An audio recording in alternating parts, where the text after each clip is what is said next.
Hi, sa mga kamarisol ko dyan. Welcome back to my vlog. Morning pala dito. Mag-mini vlog muna tayo.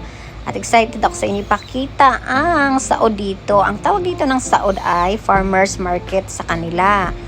Ayan na nga, lapit lang dito sa amin. Mga 3 minutes, 2 minutes lang. Pwede mo nga lakarin. Kaso nga lang, syempre, hindi mapigilan bibili tayo. Lang nga naman, ikakabit-bit ka niyan. Ayan na nga, yung mga prutas dito talagang fresh. Kasi mga tanim nila to, mga farm, yung mga may farm dito nila dinadala, tinitinda nila. Pero ang mumura, mas mura pa sa mga store.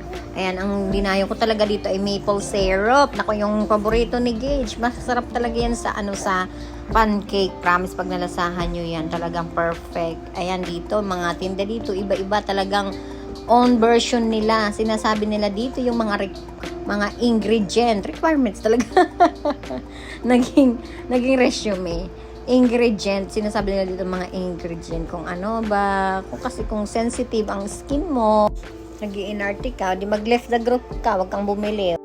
Ganito dito, dapat talaga sasabihin mo yung mga ingredient. Kung hindi mo sasabihin, hindi sila bibili sa'yo. Wala kang bintang, nga ka.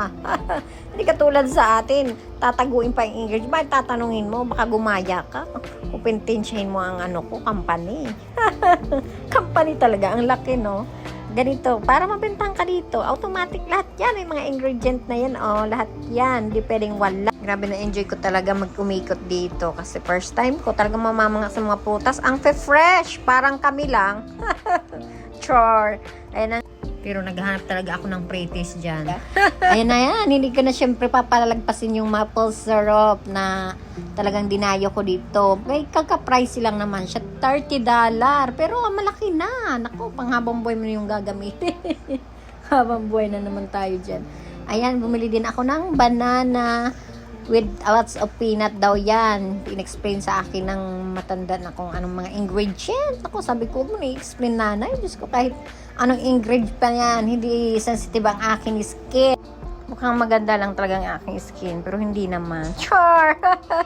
Ano nga, hindi na naman tayo papahuli sa mga frites na yan. Siyempre, ako lang dito ang puro frites, tapos hindi naman bibili.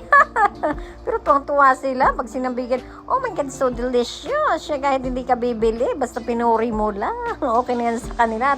Tuwang-tuwa na sila niyan. Samantalang sa atin, ako puro frites lang, tapos hindi ka naman bibili. Nako, yung may-ari, yung pinipritisan mo, nakabasangot na. Tapos sabay alis, mga leche na to, inubos lang yung frites, di naman bibili. Nako, ganyan kayo, diba? Huwag kayong damay-damay. Kaya talaga sa mga frites, ang hilig niyo. Enjoy ko talaga tong umaga na to. At guess what, nakamit ako ng Pinay. Small world talaga dito, grabe. Gumagawa siya ng coffee dito, nagtitinda siya.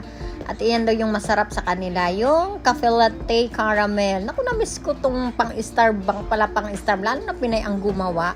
Siyempre, habang gumagawa, more chika muna kami, more fun, diba?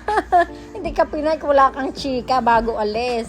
Kung Pinay talaga ang gumawa, talagang patok sa atin ang lasa. Order naman ng pamangkin ko, eklabo, honeybee, something like that, tisha. Naku, hindi naman ako mahilig sa tea. Ayan na nga, ang daming bulaklak na.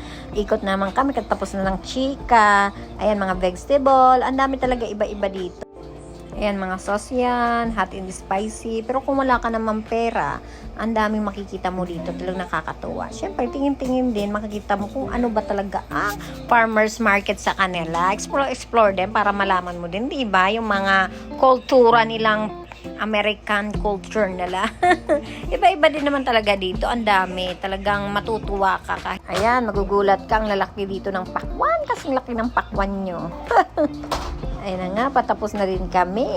Bibili muna ang pamangkin ko ng blueberry kasi favorite na yan. Ayan, natapos na din namin ikutin. Kaya uuwi na din kami. Wala na din prettish. Naubos ko na din yung tikman eh. Ano pa bang ganap natin dito? Uy, kala nyo naman na. Kala nyo sa akin, buraot. Hindi ako katulad yun, no? Kayo yun, hindi ako. Pero ayan na nga, tapos na din kami. At tapos na din mamili. See you in my vlog again. Next time naman, sa kaganapan. Umihirit pa si lola mo ng pretties. Uwi na nga kami at baka maubos ko pa yung pretties. Mapicturean pa ako dito. Bye!